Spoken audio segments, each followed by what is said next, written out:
Oke, kita lanjut. Itu tadi ya, pilar asuransi bertindak sebagai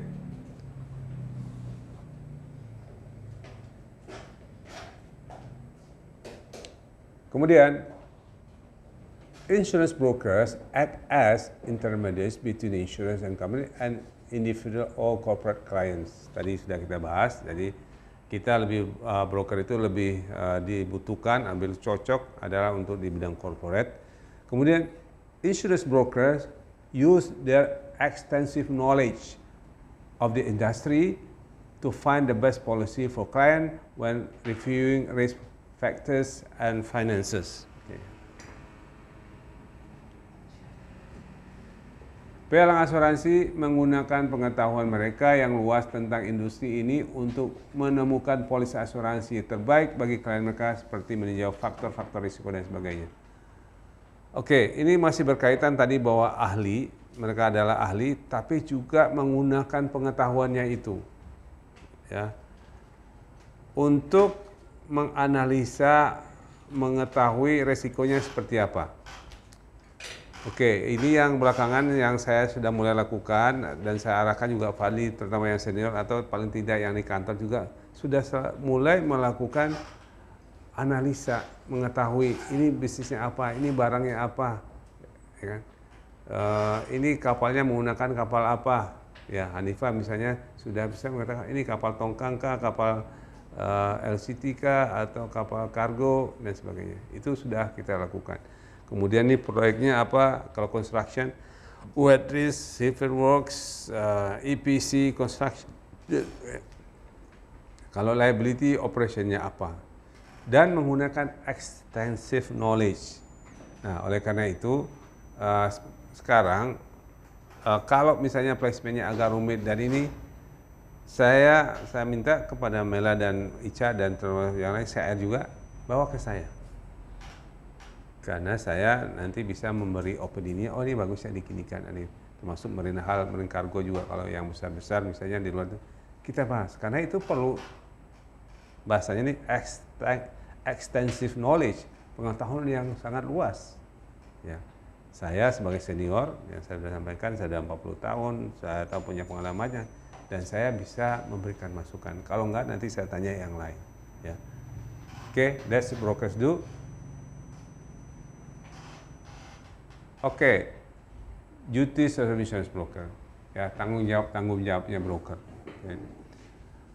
A broker works on behalf of multiple insurance companies, usually in independent capacity. Oke, tugasnya kita ini tidak terikat dengan salah satu perusahaan asuransi dan kita bekerja sama dengan begitu banyak perusahaan-perusahaan asuransi sehingga kita harus menunjukkan independensi. Apa itu independensi? Bahwa kita tidak terikat, kita bebas dengan. Jadi kita tidak cenderung ke salah satu perusahaan asuransi dan kita juga tidak ragu-ragu tidak menggunakan suatu perusahaan asuransi. Karena pengetahuan kita, hasil analisa kita bahwa risiko ini dijamin sebaiknya oleh perusahaan A atau B. Kita independen. Jadi misalnya, aduh kenapa kita nggak dikasih bisnis? Mungkin teman-teman broker asuransi mengatakan, tapi kenapa? Kita independen. Kita melakukan pemilihan penggunaan perusahaan asuransi itu karena kita sudah melakukan yang terbaik, bukan karena like or dislike, suka atau tidak suka. Oke?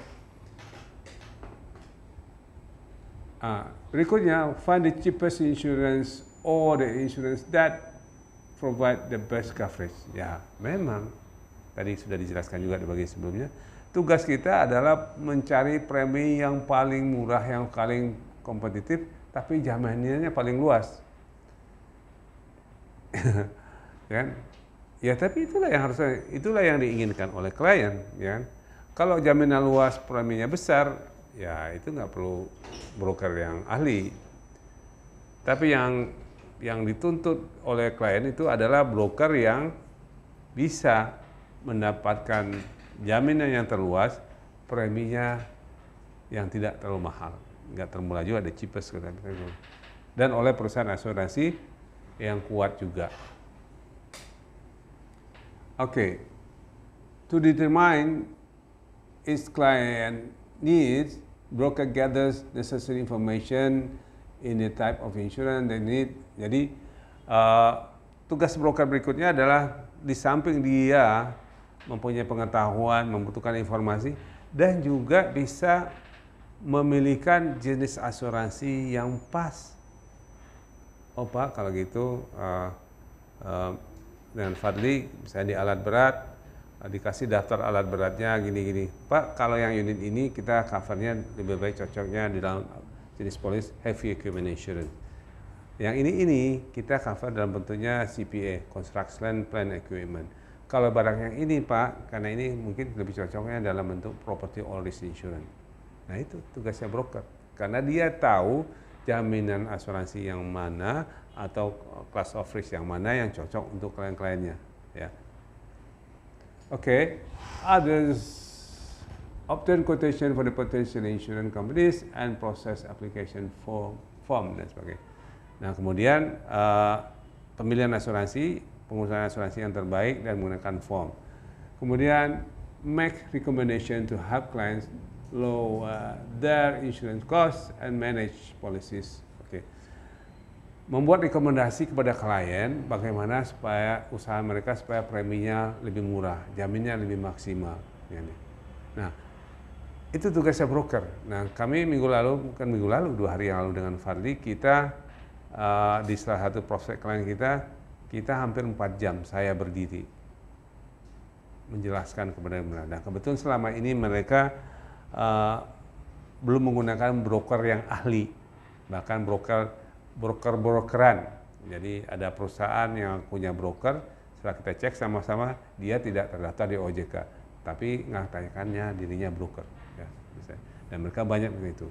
Nah, saya menjelaskan karena scope of business-nya luas, jenis industrinya banyak, sehingga jelaskan satu-satu. Untuk yang ini jaminannya ini, itu yang ini supaya ini. Nah, itulah tugasnya broker. Kenapa itu tugasnya? Karena kliennya membutuhkan itu.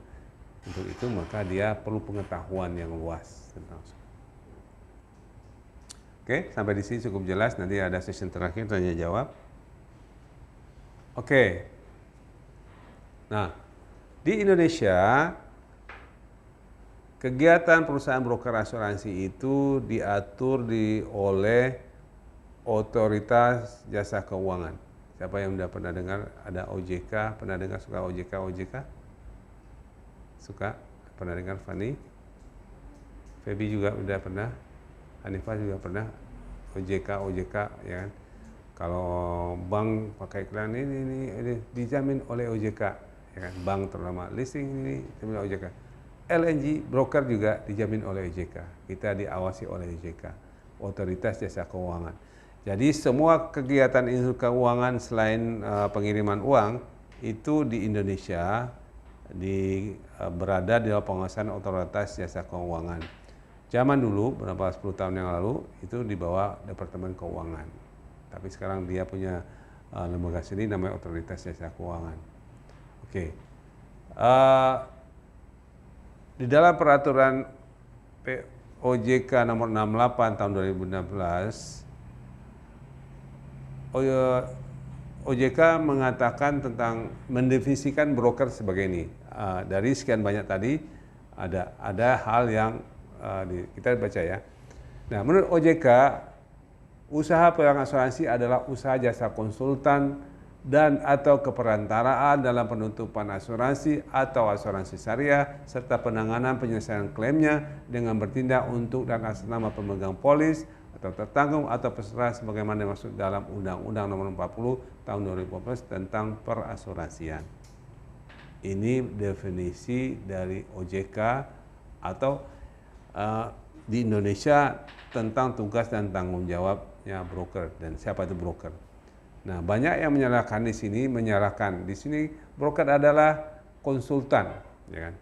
Maka banyak yang buka perusahaan-perusahaan agen atau semua menulis sebagai konsultan. Dan sebetulnya bukan hal seperti itu. Kalau konsultan nggak apa-apa, tapi daftarkan dulu ke OJK. Kalau OJK bilang terdaftar, ya Anda resmi sebagai konsultan. Oke. Nah, ada di bagian lain di sini dikatakan tegaskan di OJK bahwa penyelesaian klaim. Jika terjadi, maka tugas broker ada penyelesaian klaim. Nah, setelah saya lakukan research dalam perjalanan membahas ini, ternyata tidak di semua negara klaim itu menjadi tanggung jawabnya broker, Fadli. Ternyata tidak semua. Jadi klaim itu tidak menjadi tanggung jawab broker, terutama di Amerika, di Kanada, dan di Australia juga kalau tidak. Makanya di sana menjamur ahli-ahli hukum, kantor firm khusus ngurusin klaim. Oke. Jadi klaim asuransi kecelakaan kerja ada konsultannya, ada lembaga hukumnya spesifik. Di kontrak di mining dan sebagainya. Nah, di Indonesia itu merupakan bagian dari tanggung jawabnya broker, yaitu mengurusan klaim. Dan itu sebagai kita memang tidak, seharusnya memang lengkap. Jadi sebetulnya harus diketahui oleh nasabah itu, salah satu keuntungan yang mereka dapatkan jika menggunakan jasa broker, mereka dapat fasilitas berikutnya, yaitu bantuan penyelesaian klaim tanpa dibayar. Ya. Kalau mereka ada klaim, mereka dibayar lagi, dicas, bayar pengacaranya. Di Indonesia sudah otomatis, gitu ya teman-teman. Oke, masih berkaitan dengan POJK 68. Oh, ini POJK ya 68 masih. Di situ dikatakan di pasal 6, perusahaan piutang asuransi harus memiliki modal di store pada saat pendirian paling sedikit seperti 3 miliar. Oke, jadi LNG itu punya modal dasarnya 3 miliar. Semua broker, terutama yang baru, apalagi kalau kita sudah kena 2-3 tahun berproses, akhirnya kita sudah 3 miliar juga. Modal di store, equity disebutnya. Oke. Inilah yang membedakan antara broker dengan agen. Agen nggak ada persyaratan ini. Lalu apa guna persyaratan ini untuk kepentingan nasabah? Itu menyatakan kenapa OJK ini untuk memastikan kepada kliennya, kepada nasabah-nasabah kita, ini perusahaan ini sehat loh, mampu bekerja. Ya. Dia ada modal. Tuh, di approve, ada modalnya. Ya, kenapa perlu ada modal? Iya. Kalau perusahaan itu tidak ada modal, bagaimana dia akan bisa melayani kliennya? Kemudian kalau ada apa-apa, perusahaan ini bertanggung jawab. Sedangkan broker asuransi atau broker ecek-ecek yang aku sebagai broker, mereka nggak punya.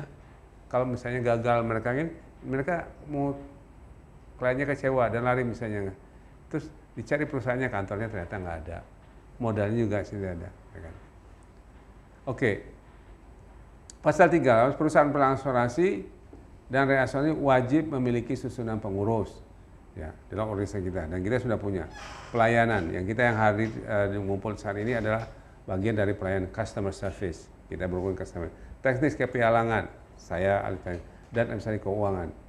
Pasal 14, anggota direksi perusahaan asuransi dan perusahaan pialangan asuransi wajib memiliki sertifikat kepialangan dengan level paling rendah 1, tingkat di bawah kualifikasi tertinggi.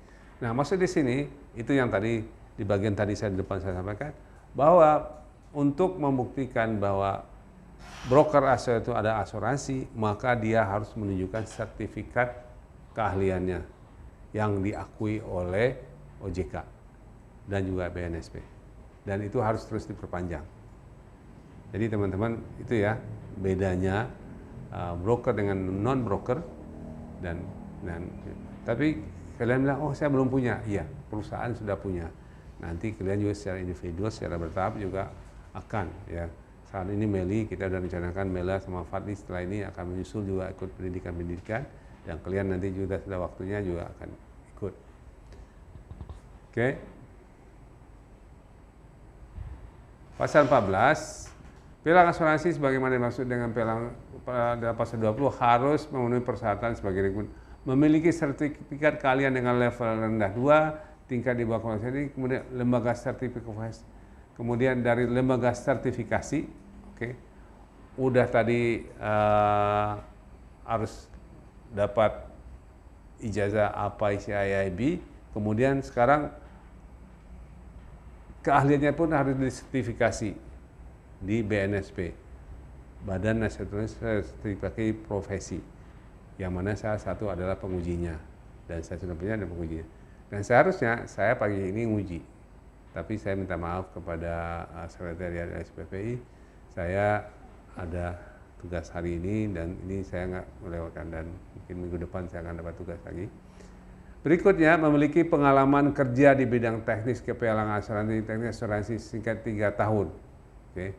Nah ini, jadi kalian pun nggak bisa sekarang, karena minimal pengalaman 3 tahun baru boleh disertifikasi. Nah nanti dalam waktu 3 tahun ini belajar sambil bekerja, kemudian mengikuti training-trainingnya.